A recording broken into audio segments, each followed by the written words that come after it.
A seleção brasileira venceu o Panamá por 6-2. Mas será que o placar mostra realmente tudo o que aconteceu em campo? O primeiro tempo deixou muitas dúvidas, enquanto a etapa final empolgou torcedores e comentaristas.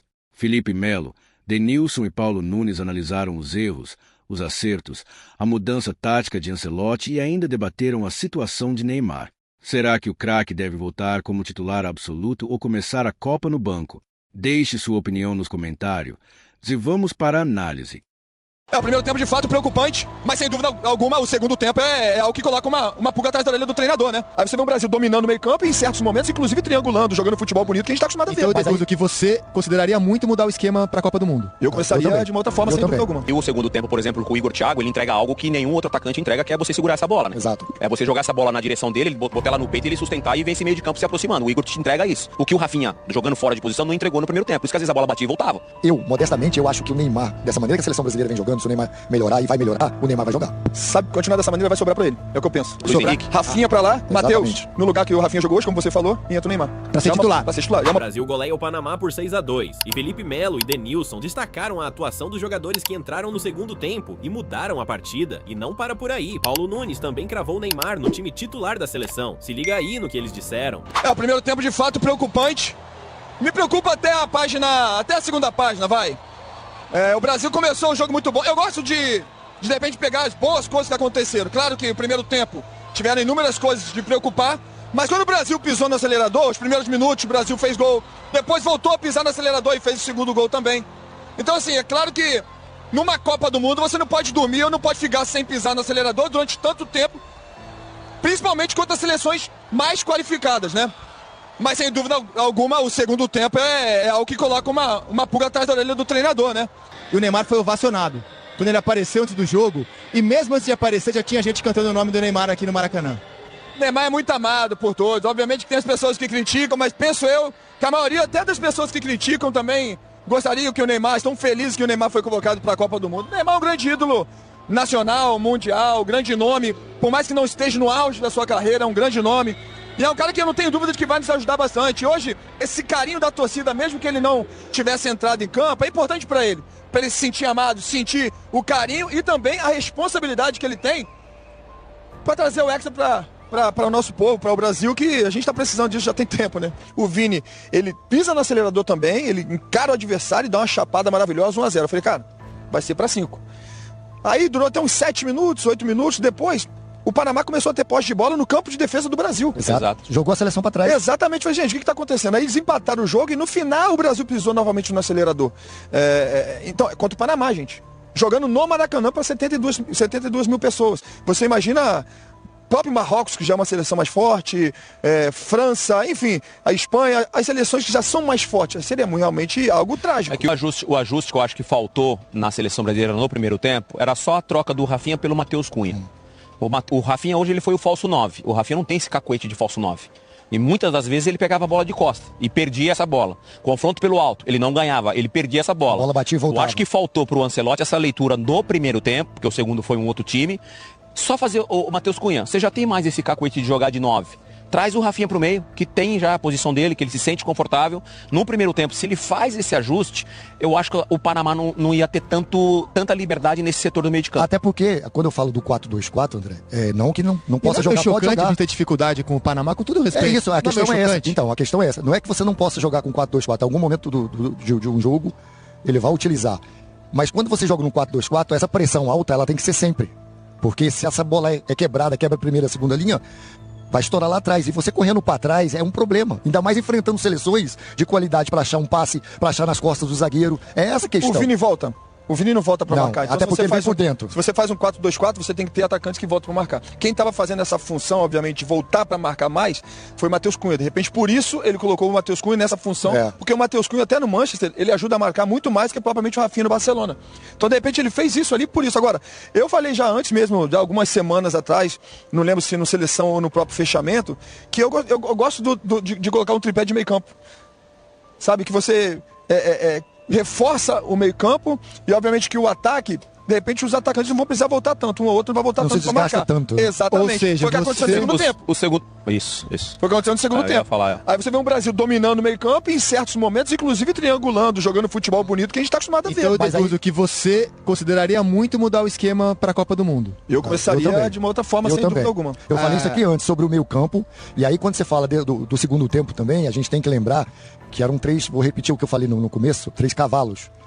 Eles perdiam a bola e já atacavam o adversário. Os 3. Então, assim, você tem esses 3, mais um atrás. Se você é o treinador. Os 3. Eu para mim, acho que a seleção tem que ter 3 no meio campo. Um 4-3-3? 4-3-3. Eu viria de 4-1-2-3. Eu colocaria o Casemiro à frente da zaga, o cara para dar sustância realmente pro setor defensivo, mais 2 caras que seriam box to box à frente dele e os 3 lá na frente. É que você tem que pensar, perdão, Isaac, Não, imagina. o lado direito, por exemplo, vamos imaginar o cenário dos adversários da seleção brasileira na primeira fase, né? Hoje o Brasil, vamos imaginar que o cenário vai ser igual contra o Haiti, correto? O Brasil vai pegar essa facilidade que pegou hoje e sofreu. A gente está tentando decifrar o que o Ancelotti pensou e o que os jogadores executaram. Na minha opinião, faltou algum ajuste aí, né? Quanto ao Haiti, a gente vai ver uma seleção provavelmente nesse sistema, com esse 4-2-4 que a gente está falando aqui. Pode, né? Porque o adversário permite que você jogue dessa forma. Contra Marrocos permite que jogue dessa forma? Acho que não. Agora, sobre uma eventual mudança de esquema, ele convocou 5 jogadores por ele denominados como meias e 9 como atacantes. Tem pouca gente no meio Mas campo. tem 2 que ele utilizou aqui hoje, que ele falou muito sobre esses 2 jogadores, que fizeram para mim um grande segundo tempo. E os 2 podem encaixar nessa equação, né? Que foi o Paquetá pelo lado esquerdo e o Danilo jogando no centro para direita um pouco. Porque são 2 jogadores que marcam. Cara, o Danilo tinha momentos no jogo em que ele estava atacando ao mesmo tempo que ele estava ofensivamente dando um passe, a bola percorreu pro lado esquerdo, André, ele tava lá de novo. Então, assim, o pulmão Terceiro jogo absurdo. seguido do Danilo, né? França, Croácia e hoje os 3 muito bons, né? Exatamente, Os 3 muito o bons. pulmão desses caras, né? Tanto o Paquetá quanto o Danilo. E a qualidade também, porque a seleção brasileira, na maioria dos jogos, ela vai ter a bola, então ela tem que ter jogadores de qualidade.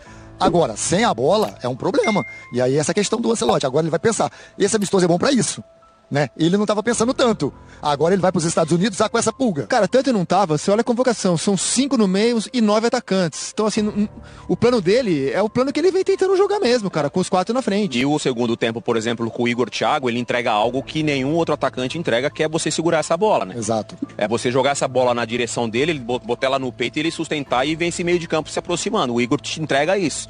O que o Rafinha, jogando fora de posição, não entregou no primeiro tempo. Por isso que às vezes a bola batia e voltava. E aí o Panamá no meio de campo ali, por causa desse espaço que existia do ataque pro meio, o Panamá começou a controlar esse meio de campo. Perfeito. Mas no segundo tempo, nós temos que falar do Fabinho também. Que o Fabinho teve duas transições rápidas do Panamá, e uma delas o Fabinho chegou num carrinho espetacular na hora que ele estava invadindo a área do Brasil.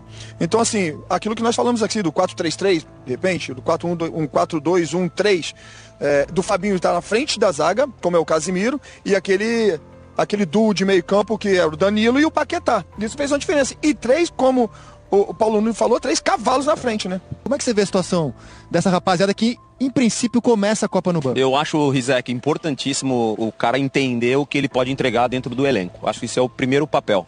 É óbvio, se você me perguntar, você queria ter sido titular nas Copas que você jogou? Óbvio que eu queria ser titular. Só que eu também entendi rápido o que eu podia contribuir para a seleção, para o trabalho, para o objetivo final.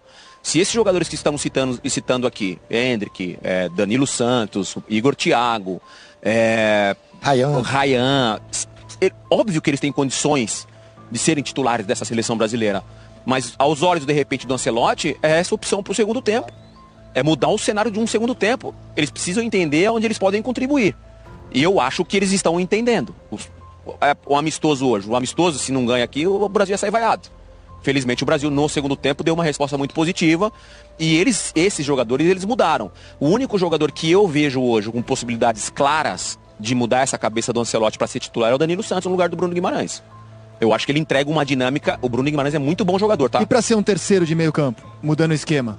O Neymar em campo, aí dá pra você também jogar com o Bruno Guimarães. Porque você enfraquece o sistema fortalece o sistema ofensivo com o Neymar por causa da qualidade dele, mas sem bola você sofre um pouco. E aí você tem que colocar um jogador com uma característica mais defensiva no meio de campo. Então daria pra jogar Casemiro, Bruno Guimarães e Danilo. Eu realmente acho que o Ancelotti tem como mérito ser um camaleão, se adaptar. E eu volto à situação da Argentina na última Copa do Mundo. A Argentina perde o primeiro jogo da Arábia Saudita.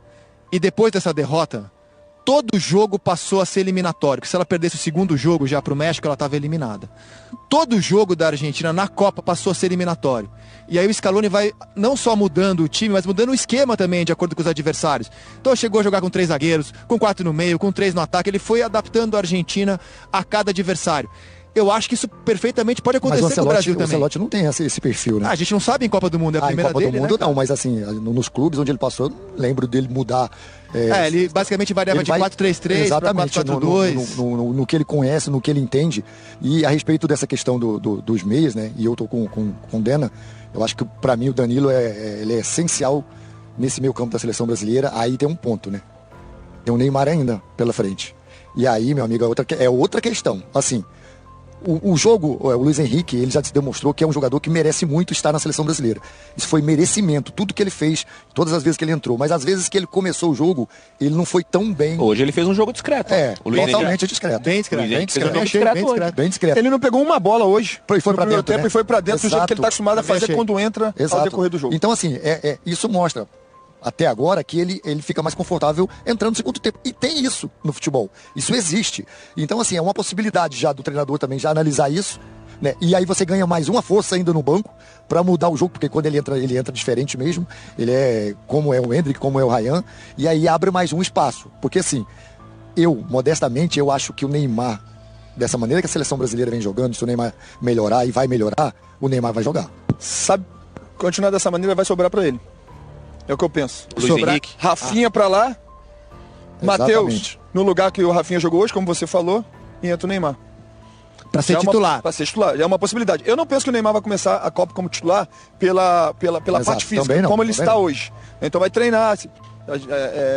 Acho até que ele vai estar disponível no primeiro jogo, sabe? Mas com essa disponibilidade ele vai ter que mostrar durante o jogo, né? Obviamente. Ô, Rizek, você falou aqui quando o Rafinha estava aqui, e eu não quis, né? Enfim, até por causa do tempo do Rafinha, entrar no assunto do Lamine Yamal. A situação do Lamine Yamal, e aqui é uma informação, ela é muito parecida com a do Neymar.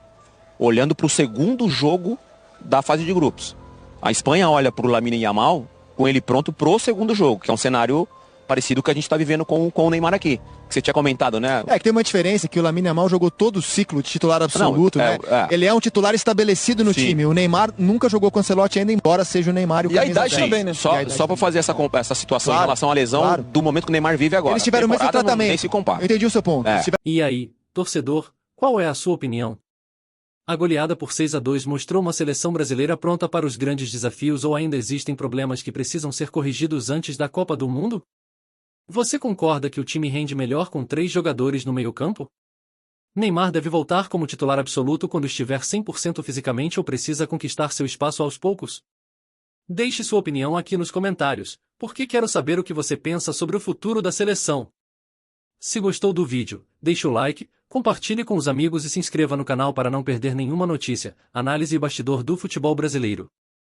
Um grande abraço, fiquem com Deus e até o próximo vídeo.